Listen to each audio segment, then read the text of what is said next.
ನಮಸ್ಕಾರ ದೇವ್ರು. ನಾ ಹೇಳೋದಂದ್ರಿ 74 ಗಾಡಿಯವರು ವಾಲ ಏನ್ ವರ್ಕ್ ಮಾಡ್ಲಿ ಬಿಡ್ಲಿ ಏನು ಸಂಬಂಧ ಇಲ್ರಿ. ನೀವು ವರ್ಕ್ ಮಾಡಬೇಕು ಅಂತೇಳಿ ಶೋರೂಮ್ ತರಬೇಕಂದ್ರ ಆಯಿಲ್ ಚೇಂಜ್ ಬಂದಾಗ ಬರ್ರಿ ಮಾಡ್ಕೊಡ್ತೀವಿ.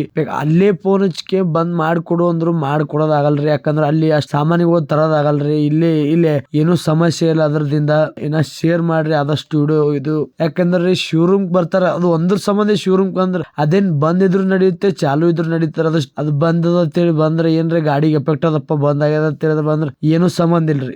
ನೀವು ಕರೆಕ್ಟ್ ಆಗಿ ವರ್ಕ್ ಮಾಡ್ಕೊತಿರ್ಬೇಕ್ರಿ. ಅದು ಏನು ಆಗಲ್ಲ. ತಂದ್ ಒಯ್ದ್ ಬಳಕ್ ಗಾಡಿ ಒಯ್ದ್ ಬಳಕ್ ಕರೆಕ್ಟ್ ಆಗಿ ವರ್ಕ್ ಮಾಡಿದ್ರೆ ಏನು ಆಗಿರಲ್ರಿ. ನೀವು ಅವಾಗೆ ಒಯ್ದ್ ಬಳಕೆ ಜಾಮ್ ಆಗಿರ್ತದ ಜರ ಏನ್ ಆಗಲ್ಲ. ಅಷ್ಟೇ ಹಂಗೆ ಹೊಡ್ರಿ ನಡೀತದ. ಅದ್ರ ಸಂಬಂಧ ಅಂತೇಳಿ ಶೋರೂಮ್ ಬರ್ಬೇಡ್ರಿ. ಇನ್ನೊಂದ್ ಹೇಳೋದೇನಂದ್ರಿ, ನೀವು ಯಾವ್ದೇ ಕೆಲಸ ಹೇಳಲ್ಲ ಹಿಡಿಯೋದಾಗ ಒಂದ್ ಮಿಸ್ತ್ರಿ ಕೇಳಿ ಮಾಡ್ಕೋರಿ. ಯಾಕ ಒಂದೊಂದ್ ಸಾಮಾನ್ ಸಿಗ್ತಾವ, ಒಂದೊಂದ್ ಸಾಮಾನ್ ಹೆಚ್ಚು ಕಡಿಮೆ ಏನ್ರಿ ಮುರಿತಾವ ಮಾಡ್ತಾವ. ಯಾಕ ಮಿಸ್ತ್ರಿ ಕೇಳ್ರಿ ಒಂದ್ ಮಾತು ಹಿಂಗಾಗ್ಯದ್ರಿ ಮಿಸ್ತ್ರಿನ ಬಿಚ್ಚಬೇಕಲ್ಲ ಅಂತೀರಿ.